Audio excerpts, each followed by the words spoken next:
los musicólogos, creo yo, se dividen en dos, ¿no? Dicho muy sucintamente, los que estudian la música clásica, que antes se definía como música escrita, y los que estudian la música popular y tradicional, que antes se definía como música oral.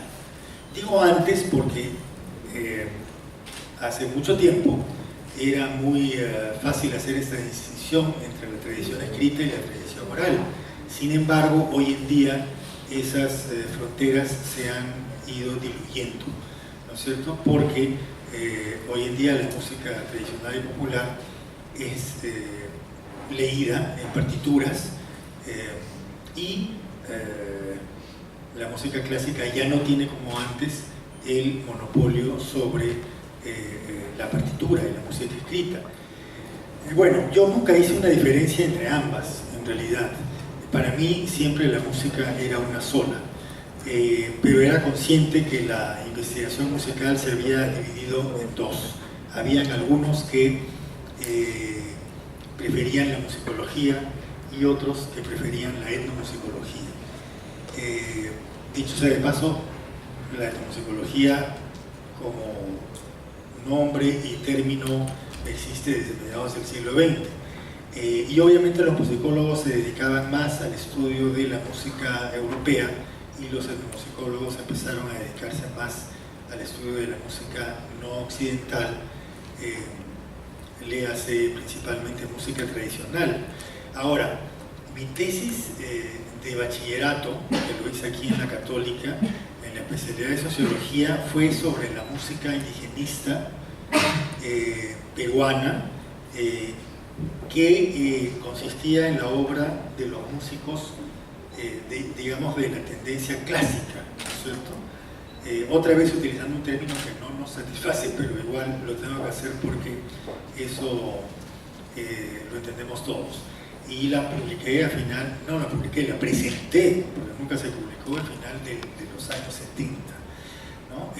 Sin embargo, mis posteriores trabajos sí se inclinaron más hacia la etnomusicología, especialmente hacia la música andina.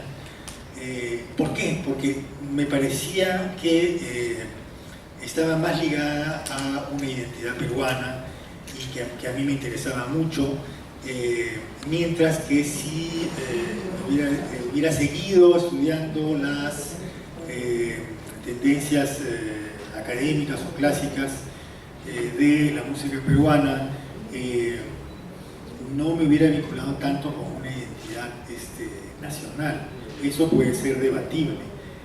Otro punto debatible es lo de la música académica. Antes se refería uno a la música académica como la música que se aprendía en el conservatorio, pero hoy en día se aprende la música popular también en academias y en universidades, por lo tanto ese término ya no funciona mucho, no es exacto, pero en fin, volviendo al tema, entonces veía el estudio de la música tradicional y rural como el estudio de la cultura peruana, como una ventana para descubrir quiénes éramos, cuál era nuestra identidad, ¿no? La música en su contexto social era lo que más me atraía. No por gusto venía de estudiar la especialidad de Sociología en esta universidad, ¿no? Los problemas nacionales siempre me afectaron mucho y siempre vi en la música un hecho social y cultural, era obvio para mí, y quería explicar cómo se daba esta relación. Digo que es obvio para mí porque para los demás no lo era. En la época en que, digamos de los fines de los 70, en que uno quería vincular la música a problemas sociales y problemáticas culturales, uno tenía varios problemas, porque inclusive muchos profesores universitarios y académicos consideraban a la música como una manifestación que estaba desligada de la vida material, de la vida cotidiana, de los problemas económicos, sociales, culturales de una sociedad, ¿no? Es decir, estaba destinada principalmente al entretenimiento y a la contemplación. ¿Cómo veo la disciplina? Ya para ir terminando. La veo como una disciplina interdisciplinaria un campo de estudios en donde confluyen diferentes enfoques teóricos, diferentes perspectivas metodológicas, en donde distintas disciplinas hacen de la música su objeto de estudio. En ese sentido veo la musicología como una disciplina que pertenece a todos, pero al mismo tiempo una que tiene sus propias teorías y métodos. No considero que un humanista que escribe sobre música esté haciendo necesariamente musicología. Musicología solo hace quien ha estudiado música y que desde esa base se nutre de diferentes enfoques interdisciplinarios. Musicólogos son los que se forman en universidades y reciben el título de tales. No es musicólogo el melómano, no es musicólogo el intérprete, no lo es el que va mucho a conciertos, ni el que toca la flauta y lee un poco de música.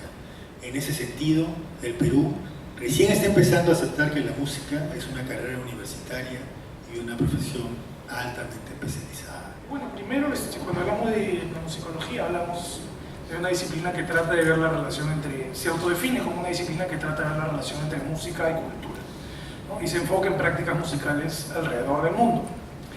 Y esto es interesante en el sentido de, bueno, es revelador los orígenes de la disciplina. La etnomusicología surge como un proyecto posterior a la musicología comparada, que es un grupo de estudiantes de fines del 19 e inicios del 20, dentro de la musicología, que hacían estudios sobre música no occidental en un momento en que la academia musicológica está muy orientada hacia el occidental. Entonces este grupo que estudia música no occidentales y con el cambio de paradigmas antropológicos, unos jóvenes de McAllister y Alan Merriam se juntan y le piden al musicólogo Charles Seeger comenzar ese nuevo proyecto en el cual se habla cómo es el paradigma antropológico, la música como una práctica cultural de todos los pueblos del mundo. Entonces, cuando hablamos de etnomusicología, hablamos de una disciplina que tiene una aproximación muy interdisciplinaria, pero está muy ceñida, está muy basada en los presupuestos antropológicos, pero al mismo tiempo tiene esta aproximación profunda a los sistemas musicales. Tenemos dos tipos de aproximaciones, digamos, ¿no? Una es la escuela de UCLA, de Mantle Hood, que es una escuela más sistemática, más muy anclada en antropología, pero muy anclada en antropología en términos de aproximarse culturalmente a las personas que producen la música, y por lo menos la idea de Mantle Hood era generar bimusicalidad, que es un análogo del bilingüismo en el cual un sujeto puede aprender a desenvolverse con naturalidad en dos o más tradiciones musicales y de esta manera entender la práctica musical. Entonces hay corrientes que, claro, están más involucradas con el sonido, con la interpretación más sistemática. La otra es la escuela indiana, que es más o menos lo que yo hago, que es más bien una música altamente, también es un involucramiento del sonido, está muy relacionado al trabajo en campo, muy relacionado a la música como experiencia. Hay que ir a escuchar música, hay que ir a tocar la música. Entonces hay que aprender no solamente a través de entrevistas o observación, hay que aprender también a través del cuerpo, dónde estás pisando, dónde, si pones el pie adelante o atrás del cajón. Son cosas que transmiten conocimiento y que se aprenden a través de la práctica, ¿no? Y que están muy enraizadas en la práctica musical, pero también en la práctica de la etnografía, ¿no? Y tienen mucho que ver también con analizar significados sociales y locales de la música. Entonces, si estamos hablando de qué es la etnomusicología, hablamos en buena medida de qué hace un etnomusicólogo, y se puede ver a dos niveles. Primero, a nivel de acción. El etnomusicólogo investiga, hace música, registra sonido y video, escribe, hace discos, publicaciones documentales, publicaciones escritas, etc. Es decir, tiene aproximaciones que vienen desde el estudio sistemático de la música y que vienen desde la musicología, que vienen también desde la disciplina, desde los métodos etnográficos, antropológicos, y también hay mucho de trabajo histórico, hay trabajo de archivo. Y en términos de investigación, mucha de esta investigación es académica, pero mucha de esta investigación también es aplicada. También hay mucho trabajo aplicado que no solo consiste en investigación, sino que a partir de producir el conocimiento, a partir de tener la experiencia musical y sobre todo a partir de producir relaciones con cultores, se trabajan temas, por ejemplo, de promoción cultural, de desarrollo con identidad, mucho de patrimonio cultural, por ejemplo, el trabajo con industrias culturales implica este tipo de involucramiento. Otro tipo de trabajo que se realiza mucho es el trabajo desde el activismo, cuestiones de memoria y experiencias en el mundo, sino también relaciones con marcos institucionales, por ejemplo, son temas que están saliendo, que es algo bien importante, ¿no? Entonces, por ejemplo, para una recopilación de música afroperuana, ¿qué tan negro o qué tan africano suena cierto tipo de música o cierto tipo de interpretación? ¿O quién es el que está haciendo esta música? ¿Tiene relevancia para ver qué es lo que pasa al final con los proyectos? ¿Quién forma parte de cosas? Y el otro día, por ejemplo, en clase estábamos hablando con unos alumnos que tienen un conjunto de música, son cubanos, y dicen, pero ustedes, y la gente le dice, pero ustedes no son negros. Entonces, ¿qué está pasando, no? Y me dice, pero claro, entonces lo que yo hice un día fue, me puse una boina, y la gente, tiene boina, entonces sí es cubano. Entonces, estas discusiones extra musicales, que en buena medida son muy musicales también, son parte de las significaciones que atribuimos a los sonidos, ¿no? Entonces puede ser la misma formación que un músico afrocubano, y lo que va a pasar a la hora de la hora es que a la hora de evaluar autenticidad voy a guiarlo por elementos no sonoros, que sin embargo son fundacionales para la comprensión del sonido. En lo que yo quisiera centrarme más bien es que, como ustedes están viendo, la música como fenómeno puede tener cierta atracción de diferentes campos del saber humano, como en la ciencia social, ¿no? De la ciencia social, de las ciencias humanas que se dice ahora, en fin. Pero quisiera también no dejar de mencionar que la musicología, o hay una musicología que ha partido de una inquietud propiamente musical. O sea, si bien uno ha querido comprender un hecho musical a partir de querer entender qué pasa a nivel del contexto social, a nivel del contexto histórico, también existen iniciativas que han nacido más bien qué pasa en la música misma, ¿no? ¿Qué pasa? ¿Cómo así esto suena como suena? Digamos, una inquietud por conocer la música a partir de la música, ¿no? Se podría decir un estudio musical de la música. El estudio musical de la música también tiene sus desafiantes en ese sentido.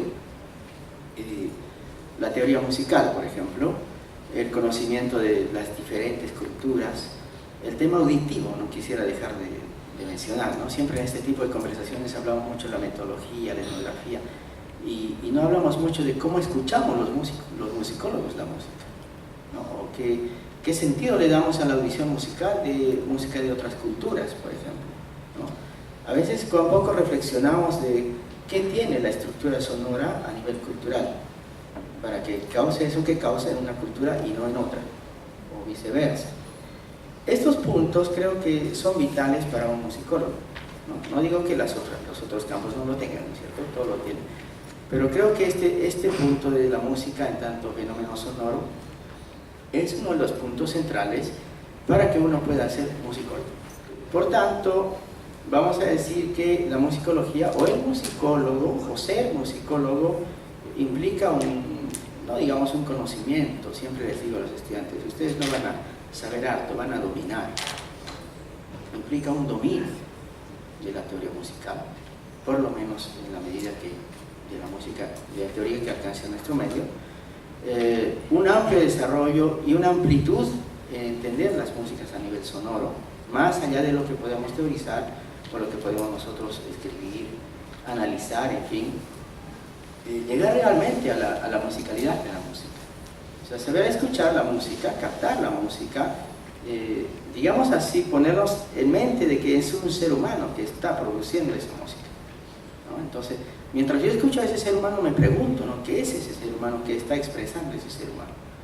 En ese sentido creo que ese es el campo importante de la musicología, que si bien quiere comprender los contextos sociales, los contextos históricos, ideológicos y tantos otros, no perder de vista que pone una relación o encuentra una articulación de estas estructuras sociales con las estructuras sonoras.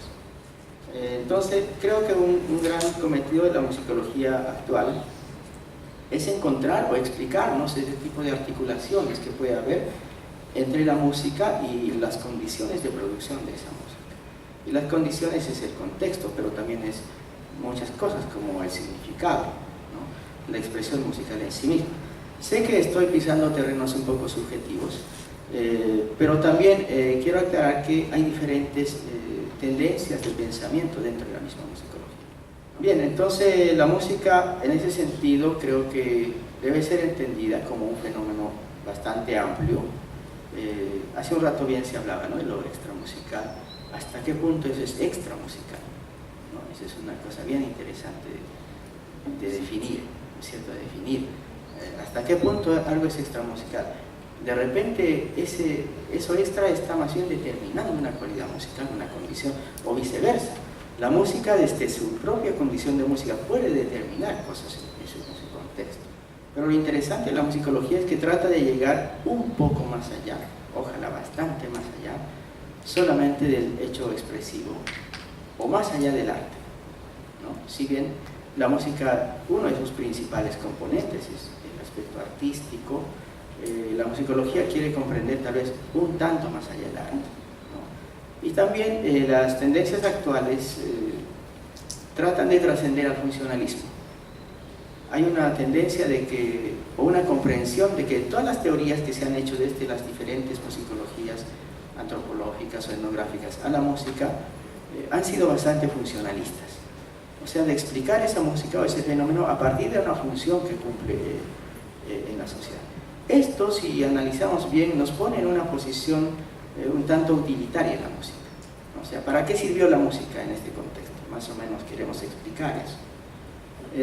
¿Y por qué no nos fijamos en otras cosas que están más allá de la función? Por ejemplo, ¿qué expresa el ser humano acá? ¿No? ¿Qué hay más allá de la función? ¿Qué quiere expresar la música de esta manera, con estas estructuras?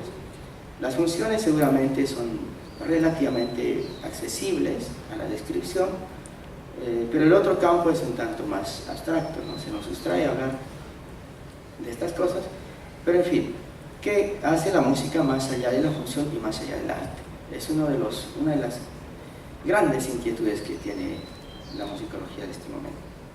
Creo que también es importante no dejar de mencionar que esta generación de conocimiento sobre la música no solamente está enfocada a la generación de un conocimiento en un libro o en una biblioteca, o que esté para un público entendedor o erudito en el tema.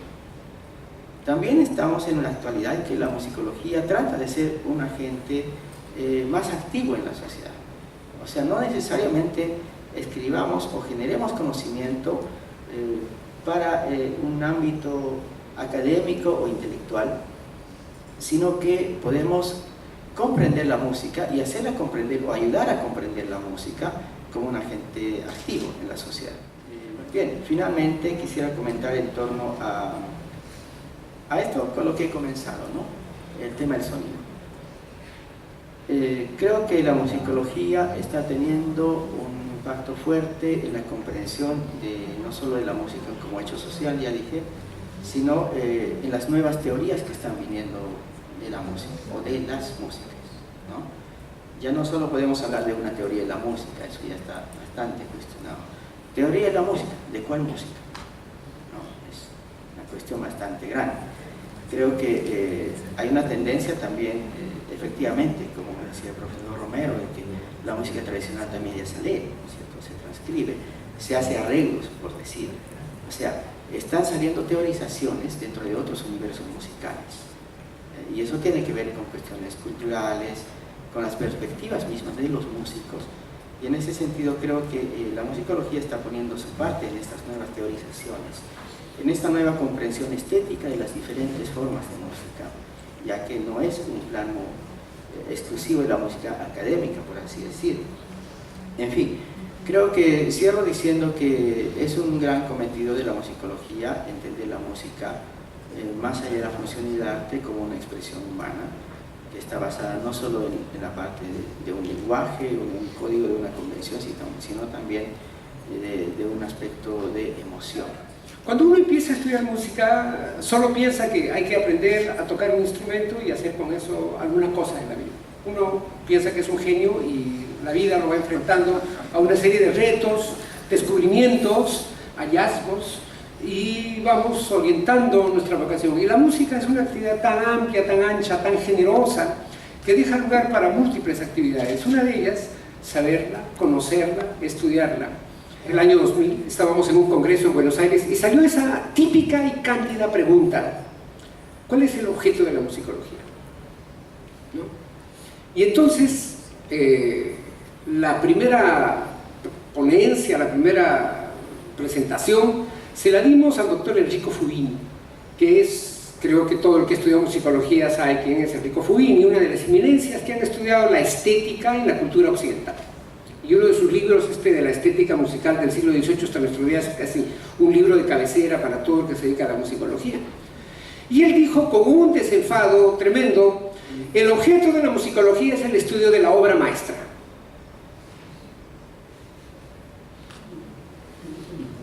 A mi turno, le pregunté si ese es un concepto aplicable a todas las culturas del mundo.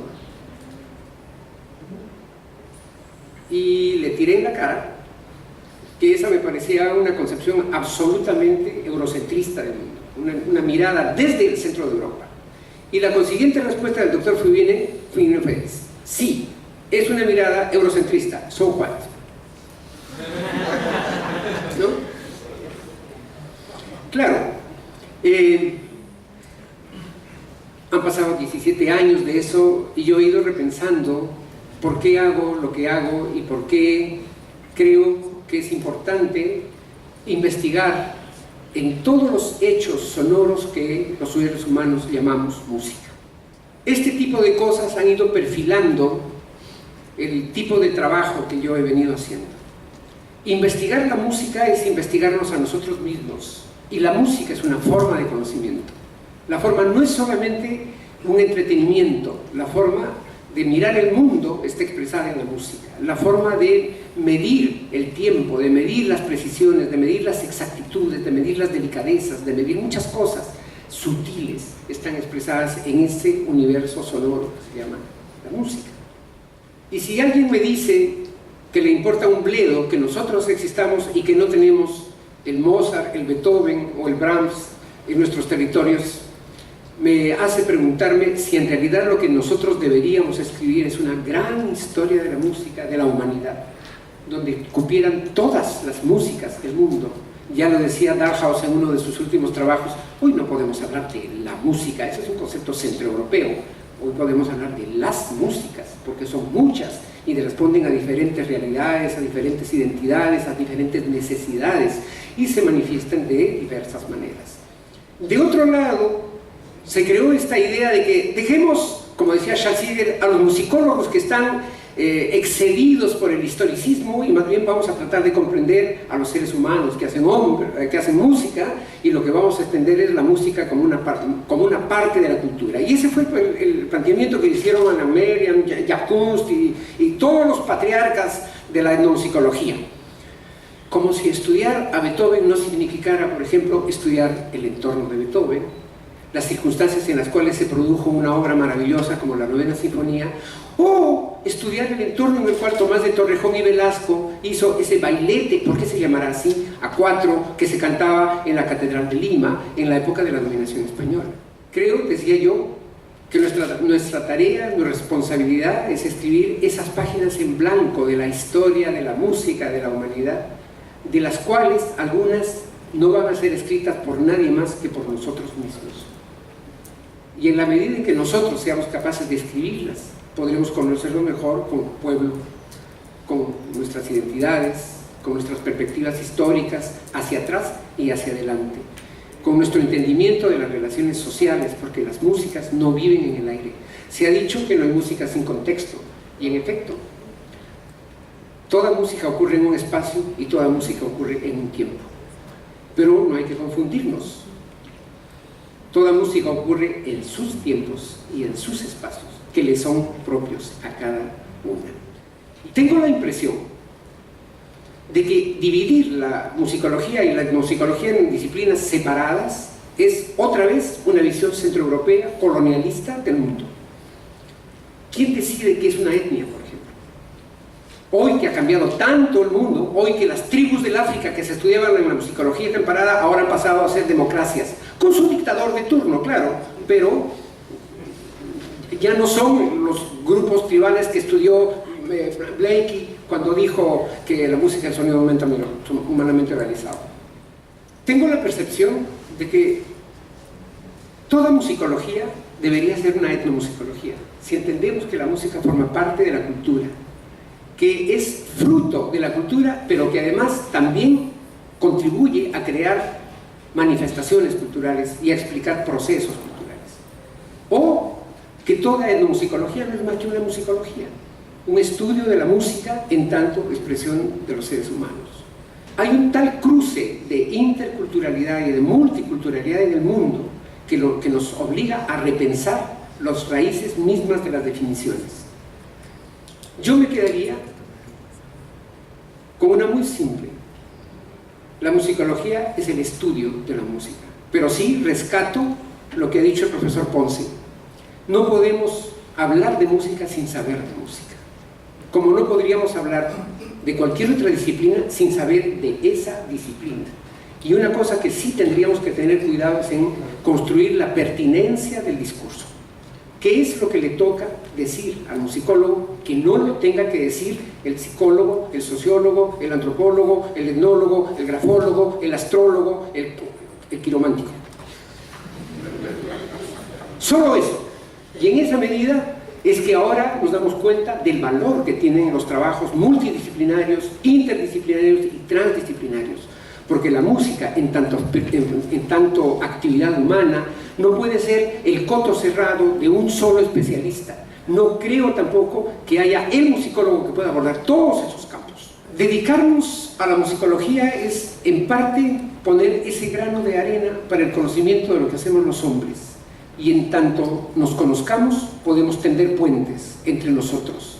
Y quizá ahí esté el valor de la musicología, que podemos contribuir a la construcción de sociedades más equitativas, más tolerantes, más comunicativas, más entendibles entre nosotros y partir de la idea de que esos puentes que tiende la música entre los hombres se hacen gracias a quienes la investigan, a quienes la conocen, a quienes la profundizan, y esos son los musicólogos.